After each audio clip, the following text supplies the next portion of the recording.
પ્રજાપતિના નિવેદન મુદ્દે ભાજપ અને કોંગ્રેસની વચ્ચે વાકયુદ્ધ શરૂ થયું છે।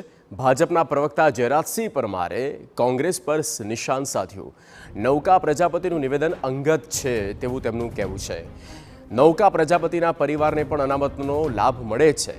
કોંગ્રેસ પ્રજાને ગેરમાર્ગે દોરે છે તેવું પણ કહ્યું। ભાજપ બંધારણ બદલી દેશે તેવી ખોટી વાતો કોંગ્રેસ ફેલાવે છે।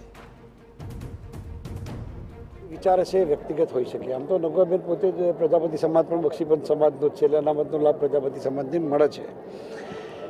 પણ એક વાત ચોક્કસ છે કે આદરણીય પ્રધાનમંત્રીશ્રીએ બહુ સ્પષ્ટતા સાથે હું બે વાત આપના માધ્યમથી કહું છું કે જ્યાં સુધી મોદી સાહેબે પોતે કહ્યું છે કે જ્યાં સુધી હું જીવું છું ત્યાં સુધી આ બંધારણીય વ્યવસ્થાને ઊની આંચ આવવાની નથી।